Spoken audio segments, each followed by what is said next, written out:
Saya akan mempresentasikan tentang analisis SWOT dan SDM kewirausahaan. Analisis SWOT. SWOT adalah singkatan dari strength atau kekuatan, weakness atau kelemahan, opportunities atau peluang, dan threat atau ancaman. Analisis SWOT mengatur kekuatan, kelemahan, peluang, dan ancaman utama dalam daftar yang terorganisir dan biasanya disajikan dalam bilah kisi-kisi yang sederhana. Strength dan weakness adalah hal yang berasal dari internal perusahaan, merupakan hal-hal yang dapat dikontrol dan dapat berubah. Contohnya, siapa yang ada di dalam tim dan properti intelektual dan lokasi. Opportunities dan threats adalah hal eksternal yang mempengaruhi bisnis atau hal-hal yang terjadi di luar perusahaan pada pasar lebih besar, merupakan hal-hal yang dapat memanfaatkan peluang dan melindungi dari ancaman, tetapi tidak dapat mengubahnya. Contohnya, pesaing, harga bahan baku, dan tren belanja pelanggan. Teknik ini dibuat oleh Albert Humphrey yang memimpin proyek riset pada Universitas Stanford pada dasawarsa 1960-an dan 1970-an dengan menggunakan data dari perusahaan-perusahaan Fortune 500. Ketika melakukan analisis SWOT, akan mempelajari strategi yang solid untuk memprioritaskan pekerjaan yang perlu dilakukan untuk mengembangkan bisnis. Agar bisnis SWOT efektif, pendiri dan pemimpin perusahaan perlu terlibat secara mendalam. Untuk hasil terbaik, pemimpin harus mengumpulkan sekelompok orang yang memiliki perspektif berbeda tentang perusahaan. Perusahaan yang inovatif bahkan melihat di luar jajaran internal mereka sendiri. Ketika melakukan analisis SWOT dan mendapatkan masukan dari pelanggan untuk menambahkan suara unik mereka ke dalam pertimbangan keputusan bisnis. Melakukan analisis SWOT mirip dengan pertemuan mendengarkan pendapat untuk mengetahui cara yang benar dan salah dalam menjalankan suatu hal. Berikut yaitu strategi kombinasi SWOT. Yang pertama, fokus pada S dan O untuk memperoleh alternatif ofensif dengan menggunakan kekuatan internal untuk memanfaatkan peluang eksternal. Yang kedua, fokus pada W dan T untuk memperoleh alternatif defensif dengan memanfaatkan kelemahan internal untuk mengurangi ancaman eksternal. Yang ketiga, fokus pada S dan T dengan menggunakan kekuatan internal untuk mengurangi ancaman eksternal.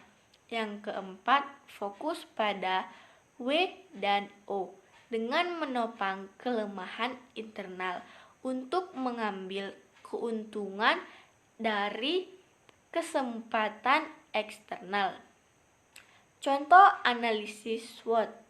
Gudeg Arini, restoran makanan khas di Indonesia sekitaran Yogyakarta. Mereka menjual makanan khas Indonesia, juga gudeg kalengan, serta macam-macam oleh-oleh khas Jogja.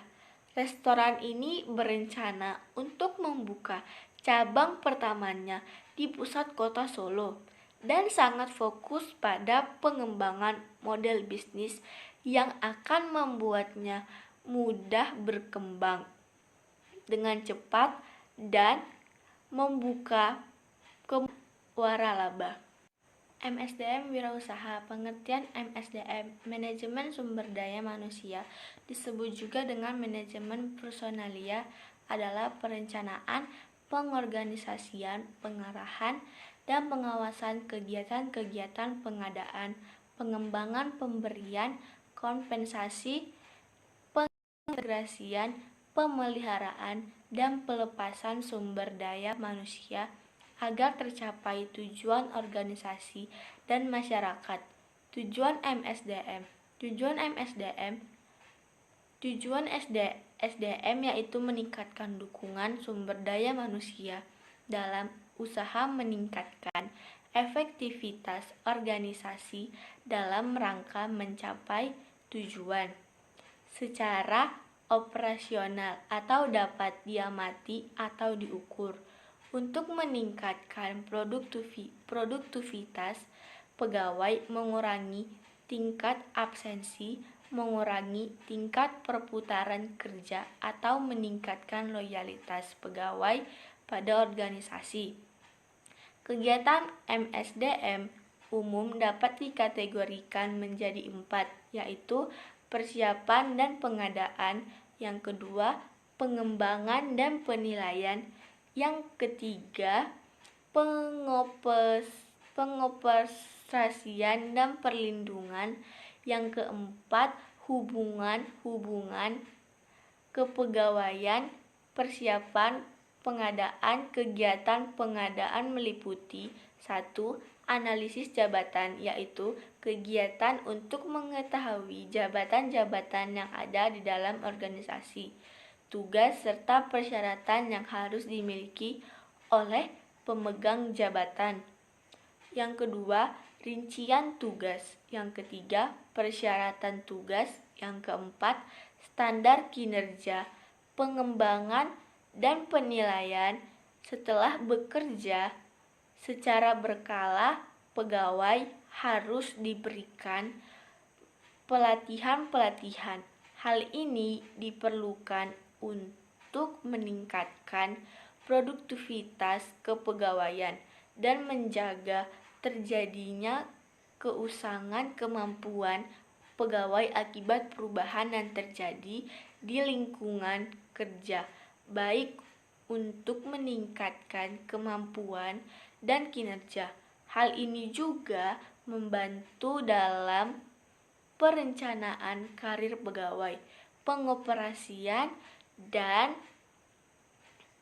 perlindungan, mempertahankan dan memelihara semangat kerja, motivasi, melindungi pegawai dari akibat buruk yang mungkin timbul dari pelaksanaan pekerjaan, dan menjaga kesehatan karyawan.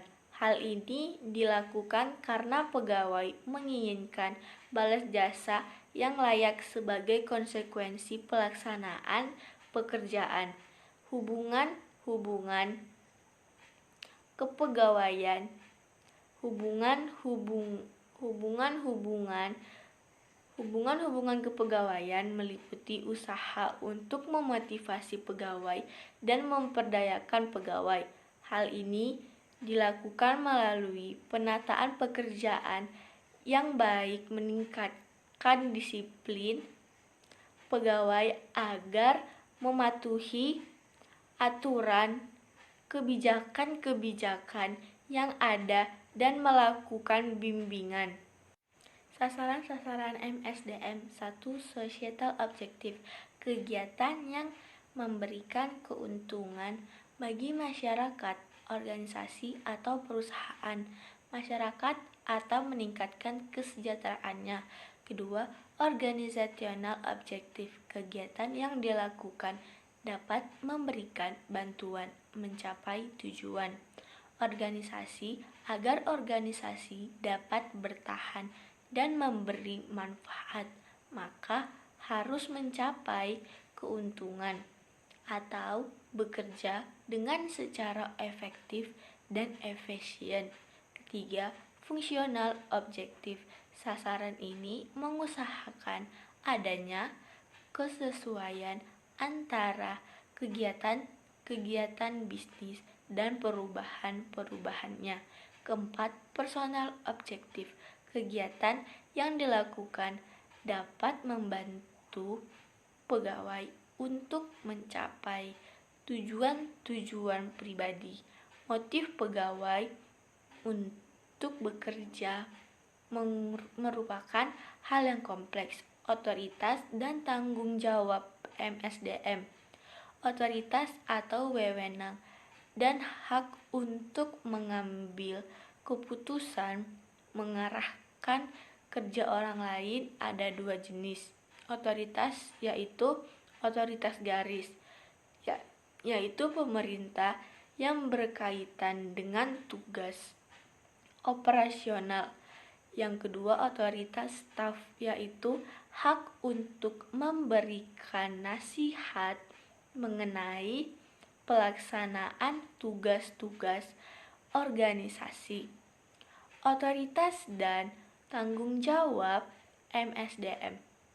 Tanggung jawab yang artinya tindakan yang harus dilakukan untuk mencapai tujuan dari suatu kegiatan atau program. Pengelolaan sumber daya manusia menjadi tanggung jawab dari setiap manajer garis atau operasional. Fungsi MSDM sebagai peran bagi manajer, yaitu 1. Menjadi seseorang business person. Yang kedua, menjadi pembentuk perubahan. Yang ketiga, menjadi konsultan bagi organisasi, rekan kerja, dan bagi manajer bidang lainnya. Yang keempat, menjadi pembentuk dan pelaksana strategi. Yang kelima, menjadi manajer yang profesional. Yang keenam, menjadi aset dan pengawas biaya. Do I like that it's easy to figure you out?